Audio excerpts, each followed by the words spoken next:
Hi, it's Blake Homie, and today I'm going to show you how to get rid of a keloid on a piercing. Now, first of all, follow this at your own expense.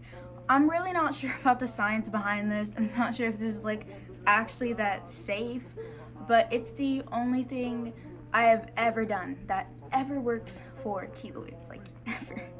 So basically, a keloid is a red bump that you can get on literally any piercing. I always get them on my nostril piercings. I've never gotten them on any other piercings. I think it's most common for them to get on the nostril piercing. I also got them on my belly button piercing one time. That wasn't fun. But I also think a keloid can be scar tissue. So if it's quite obviously scar tissue, I wouldn't do this because I would use bio oil instead. But only if your piercing's healed. Anyway, so this is the aspirin I have. I literally have one left and I need to buy more, so I guess I'm gonna waste my last one, but hopefully I won't ever have a keloid again in the near future. I love how I pronounce things. So obviously a keloid is like an inflamed little bump on your nose, and aspirin is like an anti-inflammatory medicine. Is that how you say anti-inflammatory? Yeah. Wow, I'm just so smart. Anyway, so you're going to take your one keloid. You're gonna take your one aspirin. I just put it in the cap, and you're gonna take a knife and just kind of stab at it. But what I like to do before crushing it up is I take the tiniest amount of water. I know, Aquafina, I'm sorry.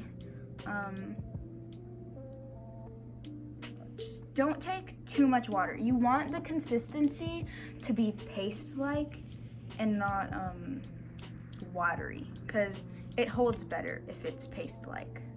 Oh my god, I can't break this. I'm just gonna go at this for a while. I like to try to break it in the middle first, and then just break all the little pieces. Yeah, this might be a little hard. I think using I usually use warm water, but I don't want to film this in my crusty ass bathroom, so I'm using room temperature water. But yeah, warm water will help break it down easier. Okay, so I think I added too much water, so more of the story here is add very tiny bits of water.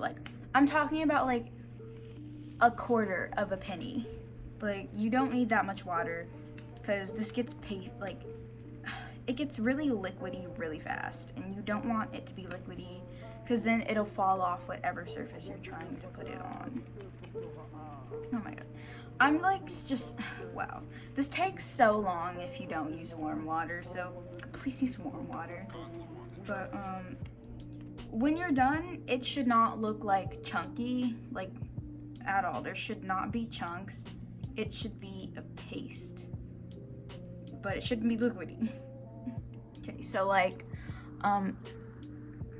this is an example of it being chunky. It's still chunky. You should chop it up a little more than this, but if you're lazy, you can still use it chunky, but I think it, works better as a paste. Let's set that down. So what you're gonna do with that is you're going to put it on the keloid, and you're going to leave it on for 10 to 20 minutes. I wouldn't go over 20 minutes. And then within a day or 3, your piercing should be completely healed up. Well, not the piercing, but the keloid. But anyways, yeah, that is how I get rid of keloids. Let me know if it helped you, or if you have any tips on how to get rid of keloids. Leave them down below for other people, because keloids are little B words. Yeah, thank you for watching, and I'll see you in the next video.